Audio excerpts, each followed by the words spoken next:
Le docteur Gary Fraser a passé 39 ans à étudier une question. Pourquoi les habitants de cette petite ville de Californie vivent-ils beaucoup plus longtemps que tous les autres? Il a publié plus de 275 articles évalués par des pairs pour tenter d'y répondre. En 1992, ses recherches ont été les premières à montrer que la consommation de noix protège contre les maladies cardiaques. Ensuite, il a mis en place la plus grande étude en cours sur les végétariens au monde. 96 469 adventistes du 7e jour recrutés entre 2002 et 2007 suivis pendant des années alors qu'ils vaquaient à leurs occupations habituelles à Loma Linda. Son équipe a consigné ce qu'ils mangeaient, suivi qui mourait et de quoi, et a suivi les chiffres là où ils menaient. Fraser est un homme grand, calme et méthodique qui a été adventiste du 7e jour toute sa vie. Il ne mange pas de viande. Il mange des noix tous les jours. Il boit 5 verres d'eau ou plus. Il prend son repas le plus léger le soir et son repas le plus copieux à midi. Il fait cela depuis des décennies dans la même ville où vivent ses sujets de recherche pratiquant les mêmes habitudes qu'il étudie. Ces résultats ont changé ce que nous savons sur les protéines, le vieillissement et la biologie de la mort. Les hommes végétariens adventistes vivent 9-5 ans de plus que les Californiens moyens. Les femmes végétariennes vivent 6-1 an de plus. Ces chiffres ne proviennent pas d'une seule étude. Ils proviennent de 2 générations de données. L'Adventist Health Study, 1 qui a suivi 34 000 personnes sur 12 ans, et l'Adventist Health Study, 2 la plus vaste du genre, publiée dans le JAMA Internal Medicine en 2013. Et cette découverte n'est pas une erreur d'arrondi. C'est 9-5 ans, pas 9, pas environ 10-9-5. Aujourd'hui. Les recherches de Fraser et les 3 mécanismes biologiques qu'elles ont découverts vont expliquer exactement pourquoi. Notez bien ceci. Voici l'argument que vous entendrez lorsque vous mentionnerez Loma Linda à quiconque a lu à ce sujet. Ces gens vivent longtemps parce qu'ils ne fument pas, ne boivent pas, vont à l'église et ont une communauté forte. Cela n'a rien à voir avec la viande. Cela semble raisonnable. C'est faux, et les données permettent de montrer exactement pourquoi. L'étude AHS2 a été ajustée en fonction du statut tabagique de la consommation d'alcool, du niveau d'activité physique, de l'indice de masse corporelle et des facteurs socio-économiques. Les chercheurs ont tout contrôlé. Les différences alimentaires en matière de mortalité entre les végétariens et les non-végétariens ont persisté après chaque ajustement. Les facteurs liés au mode de vie expliquent une partie de l'avantage de longévité des adventistes, mais ils ne l'expliquent pas entièrement, et ils n'expliquent pas l'écart entre les adventistes végétariens et les adventistes non végétariens. Cette dernière partie est l'élément critique. Au sein de la communauté adventiste, les végétariens vivent plus longtemps que les non-végétariens. Même religion, même culture, non-fumeurs, même communauté religieuse, même soutien social. La seule variable qui explique ces années supplémentaires est l'alimentation. Tous les adventistes, y compris ceux qui mangent de la viande, vivent déjà plus longtemps que les Américains moyens. Les hommes adventistes, en général, vivent 7-3 ans de plus. Les femmes adventistes vivent 4 ans de plus. La religion, le mode de vie, la communauté, tout cela explique ces années. Mais les adventistes végétariens ajoutent plus de 2 années supplémentaires à cela. Les 5 années supplémentaires pour les hommes, les 6, 1 année supplémentaire pour les femmes. La part de cet écart spécifique à l'alimentation s'ajoute solidement à tout ce que le mode de vie offre déjà. La raison est biologique. Les recherches de Fraser l'ont souligné. 3 groupes de recherche distincts ont ensuite découvert les mécanismes, et ces mécanismes ont changé toute la conversation sur ce que la viande fait réellement à l'intérieur du corps humain. Le premier mécanisme est quelque chose dont la plupart des gens n'ont jamais entendu parler. Il s'appelle le TMAO. Lorsque vous mangez de la viande rouge, vous consommez un composé appelé L-carnitine. La L-carnitine se trouve naturellement dans le bœuf, l'agneau et le porc. Elle fait partie du tissu musculaire. Vos bactéries intestinales, en particulier les souches qui prolifèrent chez les personnes qui mangent régulièrement de la viande, convertissent la L-carnitine en une molécule appelée triméthylamine ou TMA. Votre foie oxyde ensuite la TMA en N-oxyde de triméthylamine, le TMAO. Stanley Hazen et son équipe de la Cleveland Clinic ont publié les recherches sur le TMAO dans Nature Medicine en 2013. Ce qu'ils ont découvert n'était pas subtil. Le TMAO favorise l'athérosclérose par de multiples voies simultanées. Il active la signalisation de l'inflammasome dans les parois artérielles. Il favorise la formation de cellules spumeuses, les plaques artérielles qui s'accumulent et finissent par se rompre. Il altère le transport inverse du cholestérol, le processus par lequel le corps élimine l'excès de cholestérol des artères, et il augmente l'hyperréactivité plaquettaire, ce qui accroît la tendance du sang à coaguler. Le TMAO ne fait pas qu'une seule mauvaise chose au système cardiovasculaire, il en fait 4. La découverte cruciale concernait qui le produit et qui ne le produit pas. Les humains omnivores, les personnes qui mangent régulièrement de la viande, produisaient significativement plus de TMAO que les végétaliens ou les végétariens après avoir ingéré la même quantité de L-carnitine. Non pas à cause de la génétique, mais à cause de leurs bactéries intestinales. Les mangeurs de viande développent des bactéries intestinales spécialisées dans la conversion de la L-carnitine en TMA. Les végétaliens et les végétariens manquent de ces bactéries, car sans l'apport constant de L-carnitine, ces populations bactériennes ne se sont jamais développées. Dans une étude clinique portant sur 2595 patients subissant une évaluation cardiaque, les taux plasmatiques de L-carnitine prédisaient un risque accru de maladies cardiovasculaires, de crise cardiaque, d'accident vasculaire cérébral et de décès, mais uniquement chez les patients qui présentaient simultanément des taux élevés de TMAO. La L-carnitine seule ne constituait pas le risque. L-carnitine plus bactéries intestinales de mangeurs de viande égale TMAO égale risque. Retirez la viande. Les bactéries changent le TMAO, chute la voie cardiovasculaire se ferme. Les végétariens de Loma Linda n'en produisent presque pas. Prenez un instant. Pensez à ce que vous avez mangé au petit déjeuner ce matin.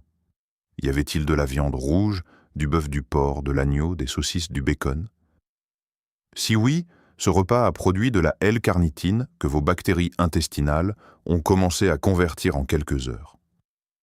Ce n'est pas une raison de s'alarmer, c'est une raison de comprendre le mécanisme avant de parler de ce qu'il faut changer. Le deuxième mécanisme est l'IGF-1. Et c'est là que la recherche devient plus inconfortable, car l'IGF-1 n'est pas seulement une histoire cardiovasculaire, c'est une histoire de cancer. IGF-1 signifie facteur de croissance, un analogue à l'insuline, insuline-like growth factor 1. C'est une hormone de croissance. Son rôle est de dire aux cellules de croître et de se diviser. Pendant l'enfance et l'adolescence, un taux élevé d'IGF-1 est approprié. Le corps a besoin de se construire, chez une personne de 60 ans. Un taux élevé d'IGF-1 agit sur des cellules qui ont déjà terminé leur croissance. Il leur dit de continuer à se diviser quand même. Un taux élevé d'IGF-1 est en termes simples un engrais pour la croissance cellulaire anormale. Walter Longo et son équipe de l'Université de Californie du Sud ont publié l'étude définitive dans Cell Metabolism en 2014. Ils ont étudié 6381 adultes américains âgés de 50 ans et plus, issus de l'enquête NANES, 3, un échantillon représentatif à l'échelle nationale. Les personnes âgées de 50 à 65 ans ayant un apport élevé en protéines animales ont montré une augmentation de 75% de la mortalité globale et une multiplication par 4 du risque de décès par cancer au cours de la période de suivi de 18 ans. Ce n'est pas une association modeste. Une augmentation de 75% du risque de mourir de n'importe quelle cause, une multiplication par 4 du risque de mourir spécifiquement d'un cancer.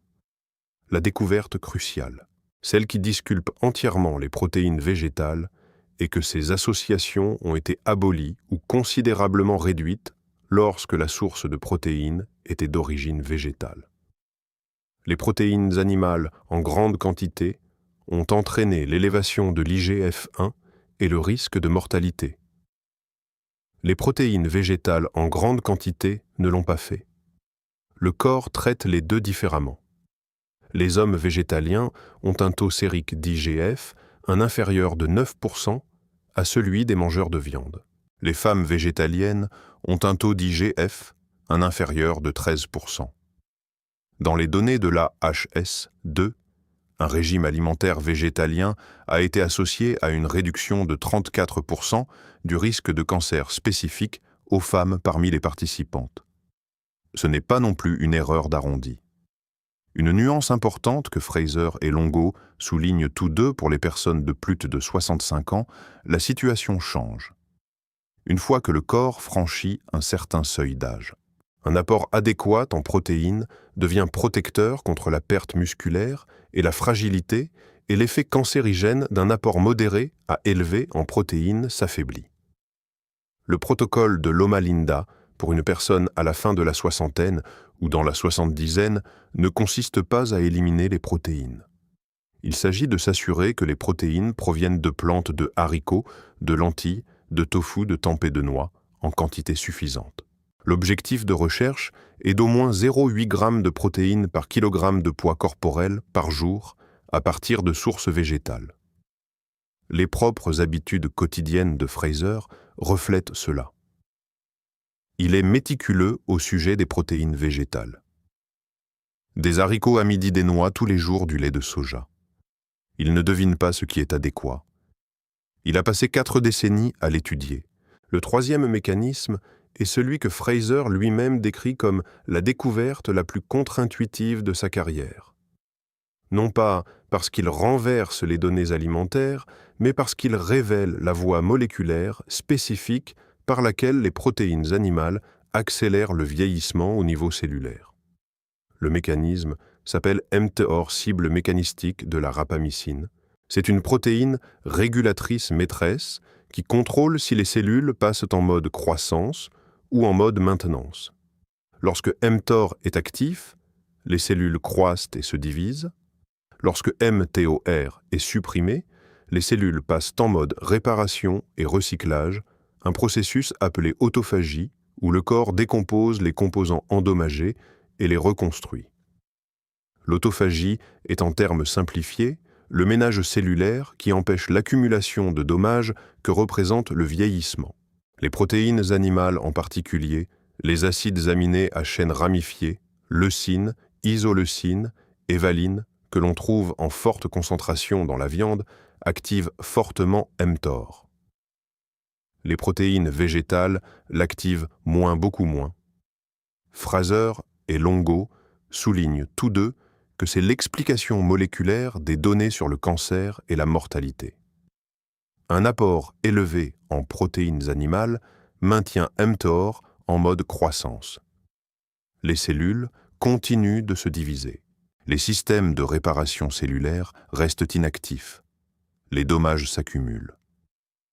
Les travaux de David Sabatini sur mTOR, qui lui ont valu un prix de percée dans les sciences de la vie, ont montré que l'inhibition de mTOR dans de multiples modèles animaux prolongeait de manière fiable la durée de vie en bonne santé.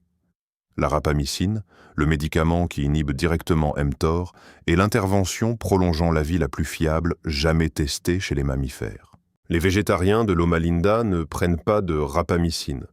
Ils ont passé des décennies à suivre un régime qui supprime mTOR en douceur, en continu, grâce au profil en acides aminés de leur nourriture. C'est le mécanisme moléculaire que l'IGF, un seul, n'explique pas entièrement. L'IGF stimule le risque de cancer par la signalisation de croissance. La suppression de mTOR explique les données plus larges sur la mortalité et le vieillissement. Pourquoi les adventistes végétariens ne meurent pas seulement moins du cancer, mais meurent moins de tout plus lentement à des âges plus avancés. Une note d'honnêteté importante ici. La recherche sur mTOR chez l'homme est encore en développement. La plupart des données sur la longévité proviennent de modèles animaux. Ce que nous avons des études adventistes, c'est le résultat 5 années supplémentaires, et nous avons les candidats mécanismes. La contribution précise de la suppression de mTOR par rapport à la réduction du TMAO et à la modulation de l'IGF n'est pas encore quantifiée dans un seul essai humain.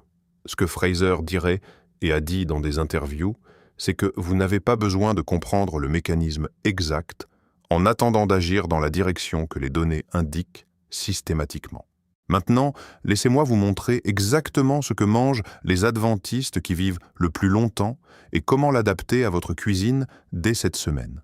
Les données de Fraser ont identifié les aliments spécifiques qui apparaissent le plus systématiquement chez les adventistes, ayant les meilleurs résultats en matière de longévité, pas des théories. Des aliments qui apparaissent dans les relevés alimentaires des personnes qui ont vécu le plus longtemps dans la plus grande étude de cohorte végétarienne jamais menée. Les noix. L'étude de Fraser de 1992 a été la première à montrer que manger des noix 5 fois ou plus par semaine réduisait le risque de crise cardiaque de 49%.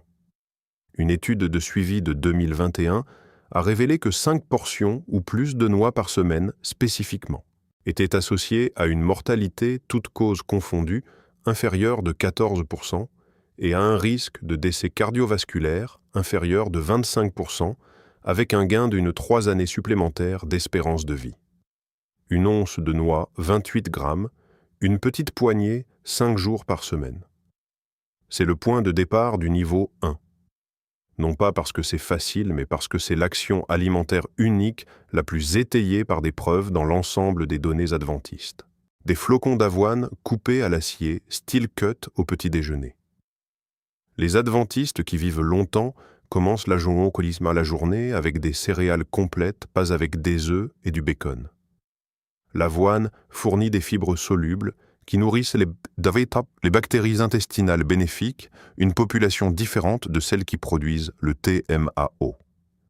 Elles ralentissent la réponse glycémique, ce qui régule l'insuline, ce qui affecte la voie de l'IGF-1.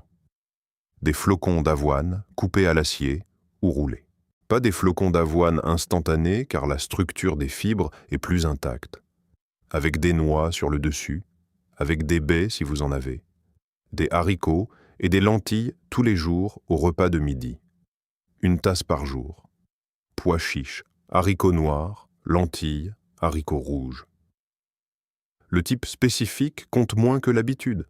C'était le modèle alimentaire le plus constant dans les 5 zones bleues, y compris Loma Linda. Les légumineuses fournissent des protéines végétales substantielles sans déclencher l'élévation de l'IGF, que provoquent les protéines animales. Leur profil en acides aminés est également du type qui active mTOR modestement plutôt que de manière maximale. La différence entre un signal doux pour maintenir et un signal agressif pour croître. Le lait de soja comme substitut aux produits laitiers. Les données adventistes ont montré que le lait de soja offre des avantages pour la santé des os, comparables à ceux des produits laitiers sans le déclencheur IGF, un des protéines animales. C'est également le liquide quotidien le plus courant pour les adventistes qui vivent longtemps et qui ne consomment pas de produits laitiers. De l'eau, 5 verres ou plus par jour. Les adventistes de la cohorte originale, AHS, qui buvaient 5 verres d'eau ou plus par jour, présentaient un risque significativement plus faible de maladie cardiaque mortelle par rapport à ceux qui buvaient 2 verres ou moins. Le mécanisme est probablement la viscosité du sang. Plus d'eau sang, moins épais, risque de coagulation plus faible. Le repas le plus léger, le soir, pris tôt.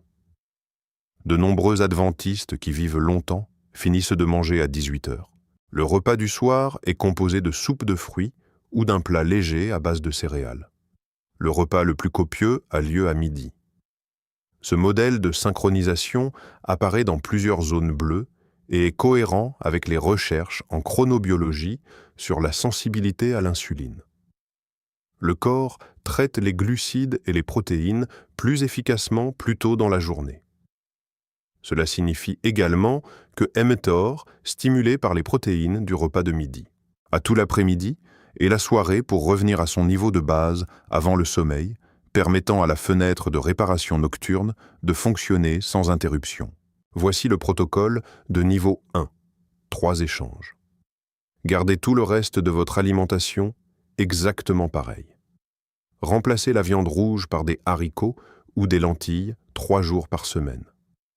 Le dimanche, préparez une marmite de soupe aux lentilles ou de chili aux haricots noirs. Utilisez-la pour les déjeuners du lundi, mardi et mercredi. Cela réduit l'apport en L-carnitine ces 3 jours-là, ce qui réduit la production de TMAO, ce qui réduit la voie des dommages inflammatoires et cardiovasculaires. L'échange doit se faire avec des protéines végétales, pas avec du poulet. Le poulet contient des niveaux similaires de L-carnitine et de choline qui produisent également du TMAO. Le mécanisme nécessite des protéines végétales, pas seulement moins de viande rouge. Mangez 28 grammes de noix, une petite poignée, 5 jours par semaine. Mettez le sac sur le comptoir pour le voir. Mangez-les au petit déjeuner l'après-midi, avant le dîner. Le moment est le moins important que la fréquence. 5 jours par semaine. Remplacez un verre de lait de vache par jour par du lait de soja non sucré, n'importe quelle marque à n'importe quel moment de la journée. Ce seul échange répété quotidiennement commence à modifier le ratio des sources de protéines dans votre alimentation de l'animal au végétal, ce qui est exactement ce que mesurent les données sur l'IGF-1 et mTOR. C'est le niveau 1, 3 changements. Commencez cette semaine. L'erreur qui annule tout le niveau, remplacez la viande rouge par des aliments transformés à base de plantes. Faux hamburgers, saucisses végétaliennes, substitut de viande transformée. Ces produits contiennent souvent des niveaux élevés de sodium des huiles de graines raffinées et des combinaisons d'additifs qui produisent le même environnement inflammatoire que la viande d'origine créée. Les adventistes de l'étude de Fraser ne mangeaient pas d'aliments transformés à base de plantes. Ils n'en avaient pas. Ils mangeaient des haricots, des céréales complètes, des légumes et des noix. Le niveau de transformation est la variable, pas simplement le contenu animal. Maintenant, laissez-moi vous dire qui est Gary Fraser en tant que personne, non pas en tant que chercheur, mais en tant qu'homme qui a vécu au cœur de la question qu'il étudie depuis 4 décennies. Fraser a grandi à Christchurch, en Nouvelle-Zélande. Il a obtenu son diplôme de médecine à l'université d'Otago en 1969 et son doctorat en épidémiologie à l'université d'Auckland en 1978. Il est à l'université de Loma Linda depuis avant le début de l'Adventist Health Study. Il la dirige toujours. Il a 78 ans au moment où nous écrivons ces lignes. Il vit à Loma Linda. Il marche. Il mange les aliments que ces données identifient comme protecteurs. Il ne joue pas ce mode de vie pour la crédibilité de ses recherches. Il a grandi dedans avant d'avoir la moindre donnée pour le soutenir. Son Église lui a appris à manger de cette façon. Sa science a ensuite passé 4 décennies à confirmer pourquoi cela fonctionne. Lorsque les journalistes lui demandent ce qu'il changerait dans l'alimentation américaine moderne, s'il ne pouvait changer qu'une seule chose, Fraser ne cherche pas une réponse académique nuancée. Il dit « Réduisez la viande. Commencez par là. Tout le reste n'est que raffinement. » Il y a une scène à laquelle je me surprends à penser dans la littérature de recherche de Loma Linda. Au cours des premières années de collecte de données de l'AHS2, l'équipe de Fraser traitait les formulaires de rappel alimentaire de dizaines de milliers de participants. Les formulaires capturaient ce que les gens mangeaient sur plusieurs jours à chaque repas. Le modèle, qui revenait sans cesse chez les participants qui vivaient le plus longtemps, n'était pas spectaculaire. Il était répétitif. Les mêmes aliments aux mêmes heures jour après jour. Flocons d'avoine, et noix le matin haricots, et légumes à midi, quelque chose de léger, et tôt le soir. De l'eau tout au long de la journée, pas de cigarettes, pas d'alcool. Non pas par volonté, mais parce que c'était simplement à cela que ressemblait le déjeuner chez eux, à quoi ressemblait le dîner, ce que leurs mères avaient cuisiné, ce que leur communauté mangeait. Fraser a noté dans de nombreuses interviews que le régime adventiste n'est pas difficile à suivre une fois qu'il devient habituel. La difficulté réside dans la période de transition, les semaines où vous décidez quoi manger au lieu de simplement manger ce que l'habitude dicte. Une fois l'habitude formée, la charge cognitive tombe à presque zéro. C'est cette période de transition que la plupart des interventions diététiques ne parviennent pas à soutenir. Elles fournissent la destination, mais pas l'architecture pour y arriver. La communauté adventiste fournit cette architecture par le biais de repas partagés de dîner à l'église, de cuisine familiale et d'un cadre culturel où manger des haricots et des noix est la chose normale et non la chose inhabituelle. Vous n'avez pas cette communauté à moins d'être à Loma Linda, mais vous pouvez construire l'architecture de l'habitude pièce par pièce en commençant par les 3 échanges du niveau 1. Lesquels des aliments que je viens de décrire avez-vous déjà dans votre cuisine en ce moment? Noix, flocons d'avoine, haricots, lait de soja haut, laissez-le dans les commentaires. Je suis sincèrement curieux de savoir à quoi ressemble le point de départ pour les personnes qui regardent ceci. Voici le niveau 2. Après 4 à 6 semaines de niveau 1 lorsque les 3 échanges semblent ordinaires, ajoutez ceci. Éliminez toute viande rouge et transformée. Gardez le poisson 1 ou 2 fois par semaine si vous le souhaitez. Les pescos végétariens de l'AHS2 ont montré la plus forte réduction de la mortalité toutes causes confondues de tous les groupes alimentaires, 19% de moins que les non-végétariens. L'option incluant le poisson n'est pas un compromis. C'est le meilleur modèle alimentaire selon les données de toute l'étude. Si le poisson n'est pas quelque chose que vous mangez, c'est très bien aussi. Le groupe végétalien a montré les meilleurs résultats cardiovasculaires spécifiquement. Ajoutez des légumineuses à chaque déjeuner, 1 tasse par jour minimum. C'est à ce moment-là que la réduction du TMAO s'accélère, non pas parce que le microbiome change instantanément, mais parce que vous supprimez systématiquement le substrat de L-carnitine qui nourrit les bactéries productrices de TMAO. Moins de jours avec un apport en viande rouge signifie que ces populations bactériennes reçoivent moins de ressources. Le changement est lent, il est également directionnel et cumulatif. Augmentez les céréales complètes tout au long de la journée, riz brun au lieu de blanc, pain de blé entier au lieu de blanc, quinoa, orge, épeautre faro. Les données adventistes ont lié la consommation de céréales complètes à une réduction du risque de cancer colorectal aux côtés des légumes verts cuits et des haricots. C'est la combinaison et non les aliments individuels, isolément, qui motivent l'association. Restructurez le moment des repas. Faites du déjeuner le repas le plus copieux de la journée. Faites du dîner le plus petit. Finissez de manger avant 19h si possible. Ce seul ajustement de l'horaire modifie la sensibilité à l'insuline, ce qui affecte la signalisation de l'IGF-1 au fil du temps, ce qui affecte la voie du cancer identifiée par l'étude de Longo. Cela donne également à mTOR toute la fenêtre nocturne pour revenir à son niveau de base. Maintenant, le niveau 3. C'est le protocole végétarien adventiste complet. Ce que les participants qui ont vécu le plus longtemps dans l'étude de Fraser mangeaient réellement à la fréquence à laquelle ils le mangeaient réellement. Entièrement à base de plantes. Pas de viande, pas de produits laitiers, pas d'œufs.